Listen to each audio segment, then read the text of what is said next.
Bonjour à tous, soyez la bienvenue sur ma chaîne. Il est là, vous regardez mon budget et remplissage de janvier 2025.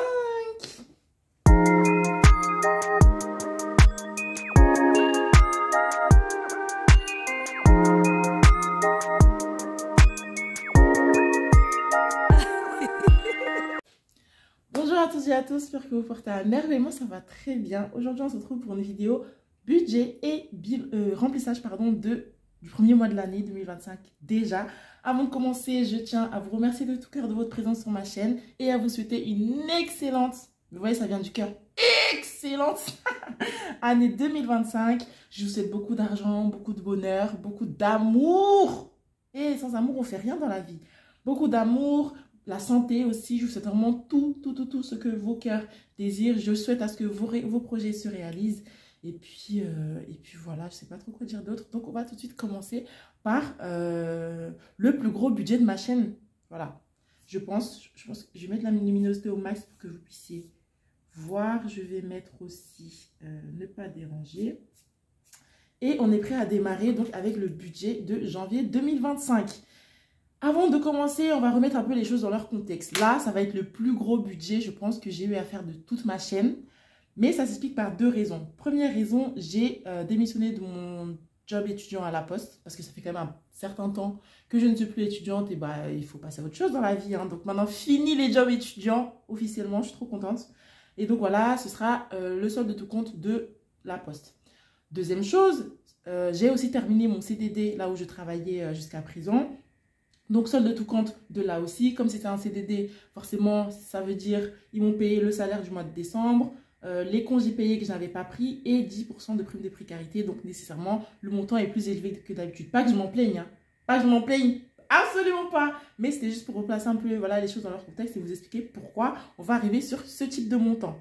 Donc, moi, ça me va très bien. Je commence très bien l'année. Voilà. Donc, on va tout de suite commencer. Et donc, je prends mon super budget planner que j'ai eu à vous offrir dans la vidéo précédente. Vous voyez, j'ai déjà commencé un peu à personnaliser comme je voulais. Ici, j'ai mis un calendrier 2025. Et donc, aujourd'hui, nous sommes le jeudi 2 janvier 2025. Et donc, on va faire le budget de janvier que j'ai déjà fait. Alors, je ne sais pas trop comment vous voyez. Ouais, ok. Du coup, je vais augmenter. Et attention, hein, ne soyez pas choqués. Ne soyez pas choqués, je vais zoomer un peu. En janvier, j'ai des revenus qui s'élèvent à 4 358,45 €. Mais moi, je me dis, ça doit être ça mon salaire de tous les mois. Hein. Pourquoi c'est exceptionnel en fait? Parce que ça, là, c'est ce que je vaux. C'est ce que mon travail vaut en fait. C'est une dinguerie. Du coup, pourquoi j'ai eu ce salaire-là? Parce que j'ai eu mon solde de tout compte la Poste à 496,18 € et le solde de tout compte du CDD à 3 862,27 €, donc ce qui totalise 4 358,45 € de revenus pour ce beau mois de janvier. Ensuite, on arrive sur les charges fixes. Charges fixes, comme je vous ai expliqué aussi, je vais changer d'assurance habitation, non pas d'assurance habitation parce que ça je suis toujours au même endroit, mais d'assurance automobile, j'ai changé d'assurance auto. Avant j'étais à la Maïf et donc maintenant je passe à Direct Assurance. Comme j'étais avant à la Maïf, mon contrat il va se résilier le 9. Et d'ailleurs, c'est super bien parce qu'avec la loi Hamon, on n'a plus besoin de nous-mêmes aller résilier. C'est juste le nouvel assureur qui s'est chargé de résilier auprès de mon ancien. Du coup, j'ai rien eu à faire, c'était trop bien. Donc là, ce qui va se passer, c'est que, ce qui s'est passé, c'est que j'ai payé 44,62 € pour finir de solder tout ce que j'avais à régler auprès du premier assureur. Et j'ai souscrit à la seconde assurance et j'ai payé le mois de janvier et février. Et donc, ça fait que je ne serai prélevée qu'à partir du mois de mars. Donc, je ne compte rien à ce titre sur mon budget. Ensuite, mon loyer, là, en fait, comme je change de situation, avant, je travaillais, enfin, j'étais étudiante, puis après, j'ai travaillé, puis maintenant, je vais être au chômage. Donc, je ne sais pas combien va s'élever ma CAF. Donc, je préfère compter le maximum que je puisse avoir en termes de loyer, à savoir 388,97 €. Donc voilà au cas où. Ensuite EDF, il faudrait que je les appelle, j'ai pas encore pensé à le faire, mais avec les conseils que vous avez pu me donner, et merci beaucoup d'ailleurs, je vais augmenter la mensualité à 80 € puisque avant j'avais 41 € de EDF et 50 € de gaz. Maintenant que j'ai plus de gaz, j'aurai que l'électricité, donc je pense que je préfère augmenter à 80 € et donc il faut que je les appelle pour que ce soit effectif. Mais en tout cas, j'ai compté 80 € pour le budget de janvier.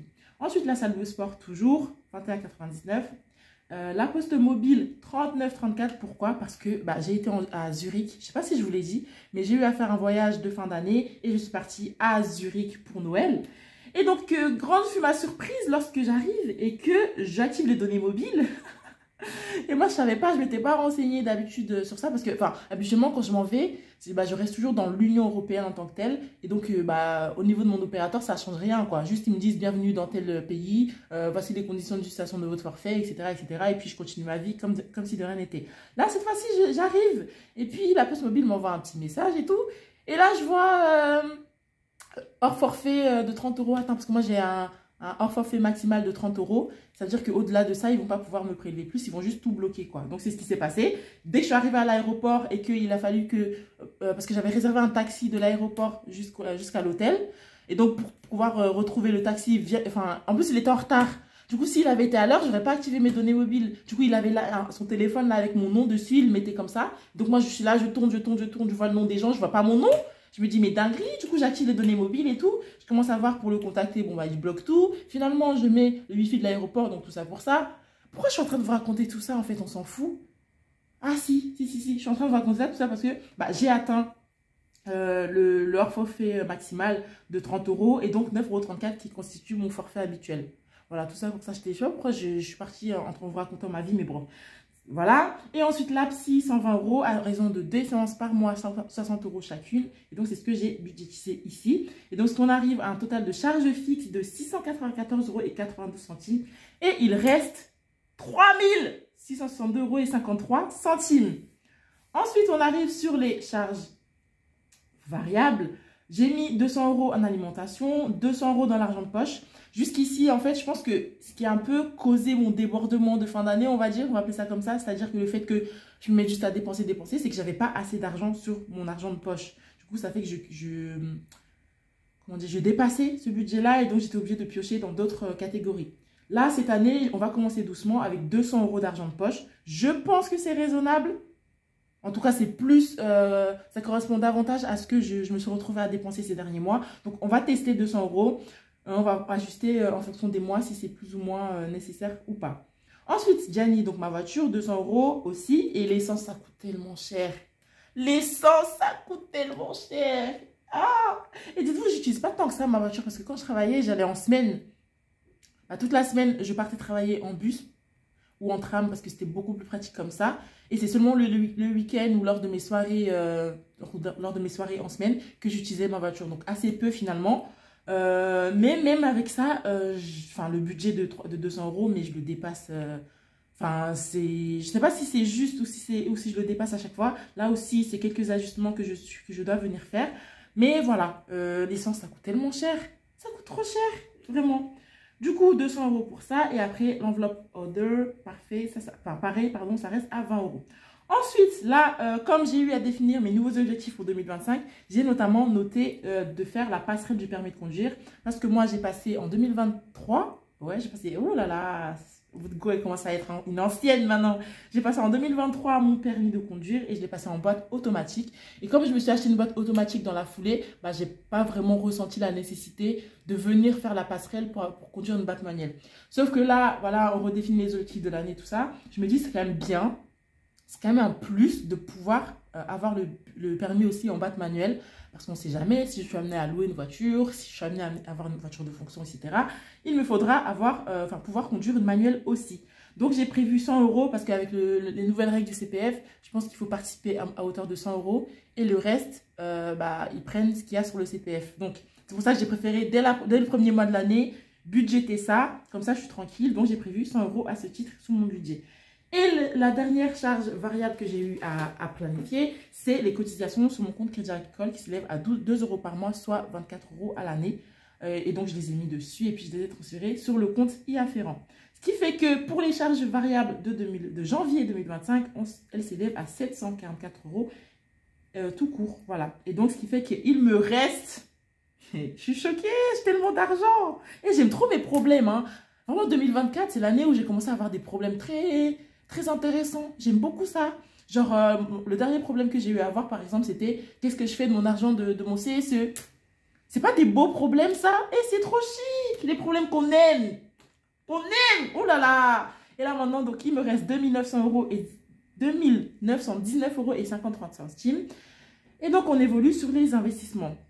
Mon objectif principal de 2024 à ce titre, c'était de diversifier mes sources d'investissement, ce qui n'a pas été le cas. Mais j'ai quand même réussi à tenir les 300 euros par mois, donc 100 euros sur le PEA, 100 euros sur le PER et 100 euros sur l'assurance vie. Donc ce qui fait qu'il me restait ce qui totalise 300 euros en investissement et il me restait 2619 euros et 53 centimes que j'ai répartis de la manière suivante. Sur les épargnes court terme, j'ai décidé de mettre 520 euros. Sur les épargnes long terme, j'ai décidé de mettre 2880 euros. Et donc, le solde de mon compte Hello Bank s'élève à 19 euros et 53 centimes. Et donc, quand on vient récapituler tout le budget, oh là là, je suis tellement heureuse, je suis tellement contente, je suis trop contente. Les revenus, on est à 4 358 euros et 45 centimes. Les charges, 1438,92 qui correspond à 33,01% de mes revenus. Investissement à 300 euros, ce qui correspond à 6,88% de mes revenus. Et les épargnes, 2600 euros qui correspondent à 59,65% de mes revenus. Et je ne sais pas ce que vous en pensez, mais moi, je pense que c'est un très, très, très bon démarrage pour l'année 2025. Franchement, je suis trop contente. Sans plus tarder, on va faire le remplissage. Ça fait une éternité que je n'ai pas pu faire un remplissage. Donc, mince. On va faire ça tout de suite. Je vais prendre ma page de remplissage. Voilà. Hop. C'est celle-ci. On va zoomer de cette manière-là. Et on va tout de suite commencer à remplir les différentes enveloppes. Voilà, voilà, là vous avez tous les détails, j'espère que vous voyez bien. Oh non, vous voyez pas trop. Attendez, je redécale un peu. Oh, voilà, là je pense que vous voyez tout ce qui se passe. Ok, donc on va commencer par remplir mes enveloppes mensuelles. Donc on va commencer d'abord par l'alimentation. Ah non, ça fait tellement longtemps que je n'ai pas fait de remplissage comme ça que j'ai oublié les règles. En fait, d'habitude, ce que je fais, c'est que je compte d'abord l'argent qu'il y a dessus. Et après, je commence à faire le remplissage. Normalement, je remplis en espèces 430 euros pour ce mois-ci. Donc, je vais compter et vérifier qu'il y a bien 430. Mais non, je sais déjà qu'il n'y a pas 430, mais 420. Parce que l'enveloppe alimentation, j'ai déjà eu à dépenser 10 euros en carte bancaire. Donc, forcément, c'est cette somme-là que je vais déduire du remplissage. Donc là, au moins, il doit y avoir 420 euros au total. Donc, 50, 100, 150, 200, 250, 2, 4, 5, ça fait 300, 2, 4, 6, 8, 9, 10, 400, 410, 420 euros. Et donc, c'est bon, ça correspond bien à ce que je vais remplir. Hop. Je vais mettre tout ça dans l'ordre et on va tout de suite commencer le remplissage de janvier 2025. Je suis trop contente. Est-ce que vous voyez bien? Ça m'inquiète. Ouais. Ouais, je crois que c'est correct. Du coup, par quoi est-ce qu'on commence? On va commencer par le porte-monnaie. Donc, mon petit porte-monnaie dans lequel je vais remplir... je ne sais pas comment j'ai fonctionné. Ok, je vais remplir ça. Alors, alimentation. Donc, ici, j'ai noté 200 euros. Mais finalement, c'est 190 euros que je vais venir effectivement rajouter. Donc, on va faire 150. 70, 90. On va faire comme ça. 190 comme ça. Et on va dire que je vais mettre 90 euros dans mon porte-monnaie pour la première partie du mois. Et le reste, je vais tout mettre dans mon classeur. Donc, mon classeur où je vais mettre ici les 100 euros restants. Là, j'ai un peu la flemme de remplir les trackers. Hein. Je sais pas. Non, vas-y, je vais le faire comme ça. Comme ça, tout est carré. Donc, hop, je vais prendre ça. Et non, je prends une seule couleur. Donc, on a dit que alimentation, on a rajouté... Je vais mettre 200 parce que c'est 200 effectivement. 190 j'ai noté 200 parce que j'ai rajouté 200 dans le budget. Mais bon, ça, je vais m'atteler à décompter tout ce que j'ai déjà dépensé après. Donc ici, on a fini le remplissage d'alimentation. Ensuite, mon enveloppe à moi, Fun Money, ce sera 200 euros, mais en virtuel. Donc, oups. Donc, plus 200. Plus 200, mais c'est pas de l'argent qui est en cash, mais en virtuel. Donc, je vais mettre un petit billet comme ça. Et ça m'avait trop manqué de faire le remplissage. Ça m'avait vraiment manqué. C'est trop chic. Donc, 200 euros ici. Ensuite, la psy, c'est aussi en virtuel. Non. Ah, j'ai pas d'enveloppe voiture. J'ai pas d'enveloppe voiture. Je sais pas si je vais en faire une ou si je vais juste rajouter un tracker. Mais en tout cas, bon, on va considérer que c'est bon. La psy, ensuite. Ah, je l'ai pas noté là, la psy. Bizarre. En fait, j'ai tellement perdu l'habitude de faire des remplissages que j'ai un peu fait n'importe quoi sur ce point-là. Mais bon, 120 euros, ça aussi, c'est en virtuel. Je préfère la payer en virement à chaque fois. Donc, hop. Avant, j'aimais bien la payer en espèces, mais je sais pas, avec le temps, à chaque fois, j'oublie de retirer. Du coup, c'est pas trop top d'arriver devant elle et pas avoir l'argent pour la payer. Donc, à chaque fois, je finissais par faire un virement. Et donc, finalement, ça me convient davantage de faire comme ça. 120 euros pour la psy. Et ensuite, autre, donc 20 euros qu'on a prévu ici. Mince. Voilà. Ouh là là, qu'est-ce que je fais? Voilà, hop, je reviens ici. 20 euros pour la catégorie autre. Ah, c'est déjà noté, parfait. Et donc là, on a terminé le remplissage des enveloppes court terme. Alimentation 200, mon enveloppe 200, la voiture 200, mais bon, je ne l'ai pas ici. La psy 120 et autres 20 euros. Voilà. Ensuite, on arrive dans le remplissage des enveloppes court terme. Et là, c'est trop bien parce que en 2024, j'ai eu à réorganiser un peu toutes mes enveloppes. Ce qui fait que maintenant, il me reste vraiment le strict minimum. Et je trouve que dans ma tête, ça passe beaucoup mieux. Parce qu'au tout début, quand je commençais les enveloppes, je trouve que c'était important de vraiment avoir beaucoup, le plus possible en tout cas, de catégories pour pouvoir vraiment tout délimiter. Mais plus le temps passe et plus j'acquiers un peu la technique, on va dire, de cette méthode, je trouve que c'est vraiment pas nécessaire d'avoir 40 000 enveloppes. Et donc, j'ai vraiment réduit le nombre d'enveloppes au minimum.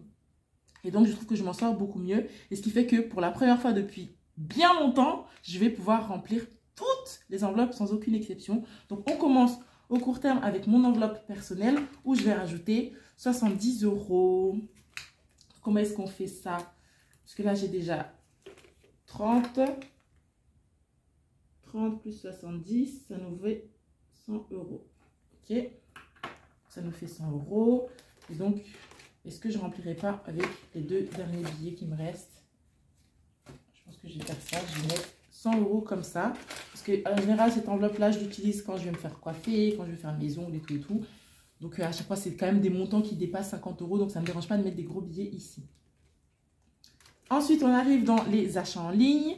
Où là, il me restait que nenni. Il me restait plus rien. Et donc là, je rajoute 50 euros pour reprendre cette enveloppe-là. Et là, ce sera en virtuel. Donc, je vais mettre un petit billet de 50 euros.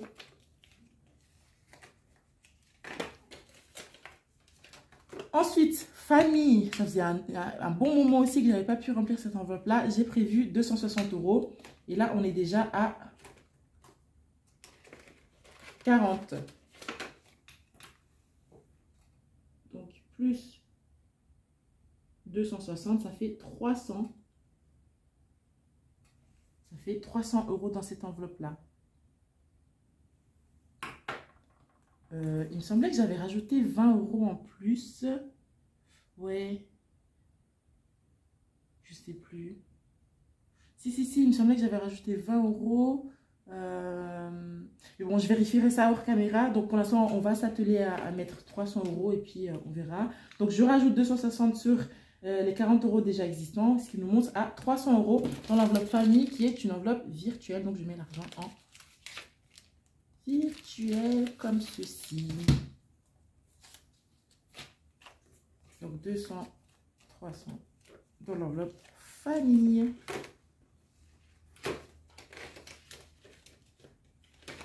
Ensuite, il y en a, donc qui est mon enveloppe fonds d'urgence court terme. J'ai à ce stade 30 € dedans. 30 € et donc je rajoute 140. Oh mince, qu'est-ce que j'écris? J'écris n'importe quoi. Donc c'est pas 30 € que je rajoute, mais 140 €. 140 € et donc 140 plus 30, ça fait 40, 50, 60, 170 € dans cette enveloppe-là. Et ça m'arrange que ce soit des petits billets. Donc on va mettre 170 €.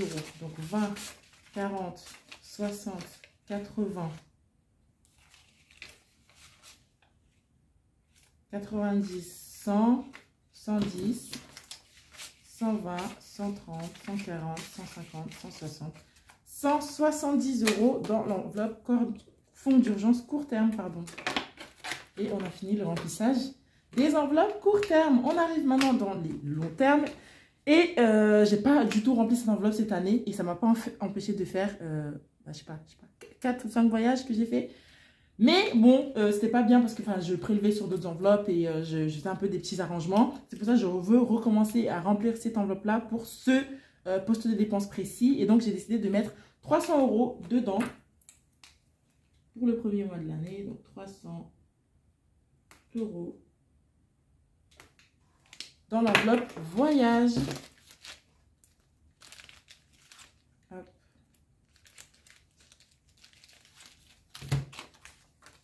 Tac, mes petits 300 € dans cette enveloppe-là. Ah, j'ai du mal à ouvrir. Mais c'est une fausse enveloppe ou quoi là? Parce que... mince. J'arrive vraiment pas à l'ouvrir. Ne me dites pas que c'est une fausse enveloppe depuis tout ce temps et je m'en suis jamais rendu compte. Ah non, ok. Oh, elle était un peu collée, c'est pour ça. Donc 300 € dans l'enveloppe voyage. Ensuite, fonds d'urgence. Fonds d'urgence. Là, j'étais rendue à 320 € et je vais rajouter 680. 680 plus 20, ça fait 700. 700 plus 300, ça fait 1000 €. 1000 € dans le fonds d'urgence. Et c'est chic, hein?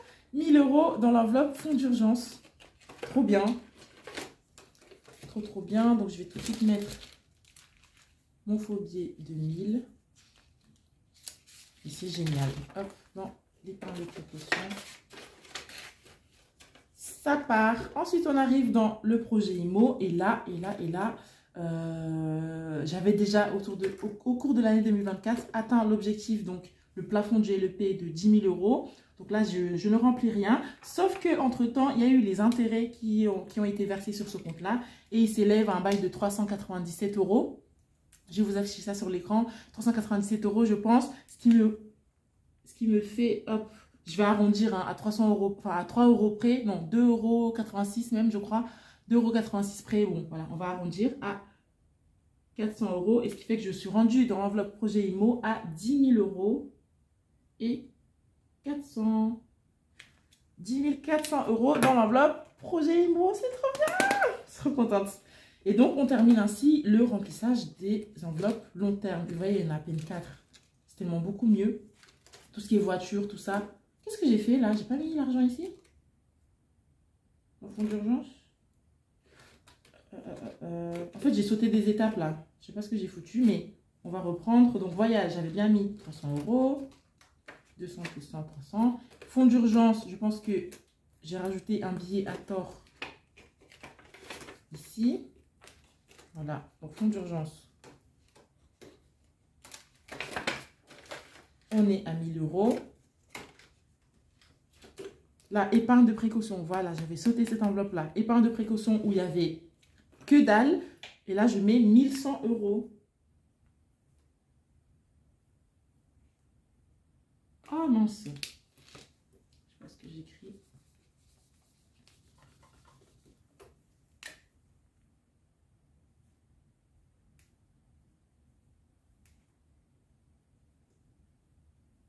1100 € dans l'épargne de précaution. Voilà, et c'est là où je prends 1000 et 100, 100, 100, 1100 € dans l'épargne de précaution. Ouh. Voilà, 1100 € dans l'épargne de précaution et projet IMO. Voilà, j'avais sauté cette enveloppe-là pour faire celle-ci, où je prends 400 € d'intérêt de LEP pour 2024. Et donc, ça fait 10 400 €. Et donc, on a fini le remplissage des enveloppes long terme. Projet IMO, épargne de précaution, fonds d'urgence et voyage. Ok. Ensuite, investissement, comme d'habitude, on va mettre 100 € partout. Donc, sur le PEA. Hop, 100 €. Ce qui nous monte à 2500 € et 10 centimes. Et 10 €, pardon. 2510 € pardon, sur cette enveloppe-là. Donc, on enlève ceci. 2000. Ça, on va remplacer 2500. 10 € dans l'enveloppe du PEA. On enlève ça.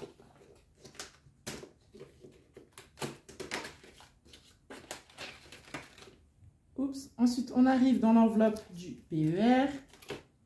Là aussi, on rajoute 100 €. On était à 2700. Ici, on passe à 2800, 2005, 7, 8, voilà.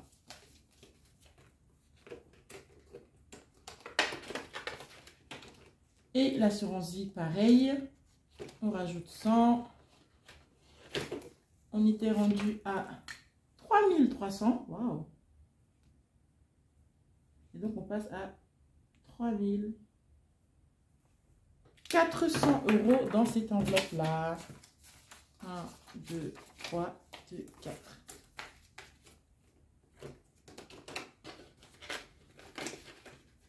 C'est trop bien, c'est trop bien, c'est trop bien. Et donc, on a rempli toutes nos enveloppes pour ces premiers mois. Et après, défi, ça, je vais les vider dans ma prochaine vidéo où je vais faire le bilan de 2024. Je suis trop contente. Je suis trop contente, vraiment, je suis au max.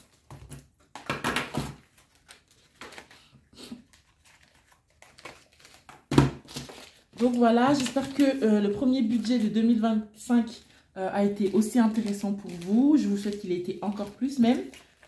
Hop, je finis de ranger ça. En vous remerciant d'avoir regardé la vidéo jusqu'ici, c'est le cas. N'hésitez pas à me dire en commentaire ce que vous en avez pensé. Likez la vidéo, partagez la vidéo. Et puis voilà, hein, on se retrouve dans les commentaires de toute façon pour discuter. Parce que j'ai enfin réussi à répondre à tous les commentaires qui avaient en retard sur ma chaîne depuis X temps. Je suis trop contente. Merci à vous d'avoir été là pendant tout au long de cette année. Même pour me rappeler de faire des vidéos lorsque j'avais disparu. Et puis même d'être revenu lorsque je suis revenue aussi. Donc merci infiniment du fond du cœur de supporter tout ça. Et de me supporter aussi parce que je me suis rendu compte en fait, c'est vraiment important de vous avoir. Parce que quand je ne fais pas les vidéos et que je suis juste en freestyle comme ça moi toute seule, je m'en sors pas aussi bien. Donc autant moi je suis très heureuse de pouvoir vous aider vous dans votre parcours, autant vous aussi vous m'aidez énormément dans le mien parce que ça me donne une discipline que j'ai pas nécessairement lorsque je suis toute seule face à la méthode des enveloppes. Donc pour ça je vous remercie et je vous souhaite encore une fois une excellente année 2025, beaucoup de réussite, beaucoup d'amour, beaucoup de bonheur et je vous dis à la prochaine vidéo donc pour faire le bilan de 2024 et puis voilà. Je vous embrasse, prenez grand soin de vous d'ici là et on se dit à très vite. Bisous!